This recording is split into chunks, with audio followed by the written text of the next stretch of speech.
guys! Welcome to my vlog! At nagbabalik na po ang inyong chismosang butangera at naniniwala sa kasabihan ang masuya maded.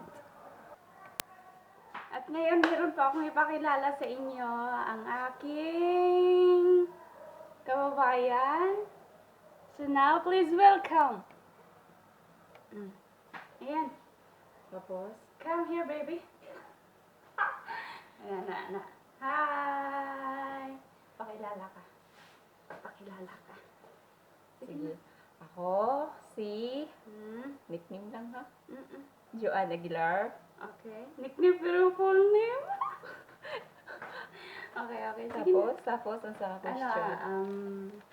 edad mo, taga saan ka? Okay. Tingin ka sa camera. Sige to. Ilang taon ka na ba? 27. Tapos, taga Agusan.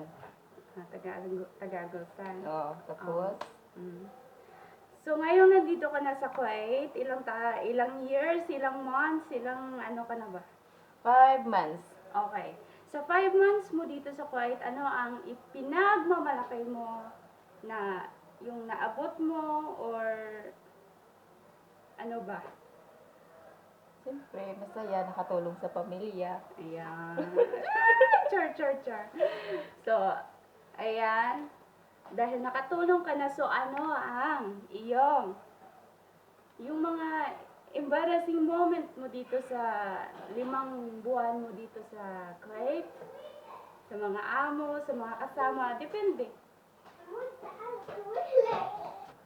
Ayan. So, ano ang mga embarrassing moments? Embarrassing. Ayan. Kwento mo naman.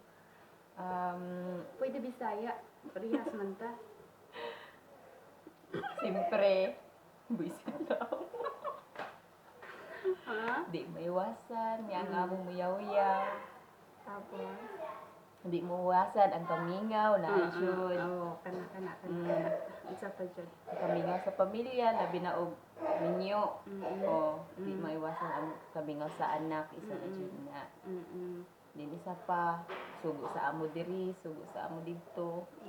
Nga na, gida. Tanan nga, kuan ba, sa tawagan at tanan nga pagsulay diri sa ibang bansa, murag ka na ang tanan pare-parehas jud ang kuan ba, say gitawagan na kanang mga kwento-kwento tanan ba, tanan nga mga nahitabo, tanan nga inyong mga sa na-experience, pare-parehas ang tanan na. Tanan. Wala Kung dyan. unsay naay butang ay isang butang nga wala nato nabuhat dadto sa ato, mabuhat jud nimo diri sa gawas. So, naudlot na naman. So, ayun na. So, ngayon, tapos na tayo sa embarrass, tapos na tayo sa pagpakilala. Ano na naman ang pinagmamalaki mo? Tapos na ba ang pinagmamalaki? Mana. Ano? Okay, so, next. Ano? Yan lang. Yan lang ba? Yan lang. Wait. So, guys, ito. First time kong may na-interview na kasama dito sa aking video. Ayan, thank you, Dai. Thank you. Thank you. So, kanang magplano nga mag-abroad. Okay man mag-abroad pero isipon lang jud. Ang kamingaw di jud na mawala na jud na. Pero happy nga makatabang ka sa pamilya. So, murag makalipay pud nga ingan na nakatabang ka sa lahat bisan tud og kamingaw na pero at least pinay noon pinara basta ampo lang jud. Sila kwarta kada adlaw ba? Ampo lang jud nga. Okay ang amo ana ra. Para puhon uli ra pamilya. Oo. Ana ra jud 2 years na lang. 2 years na lang. So, karon kay tigtog na naman dahil. It's a feeling. It's a feeling kay tigtog na naman. Naka-jacket. Naka-jacket tugna jud. Lingaw na. Na jud ang kamingaw. Thank you.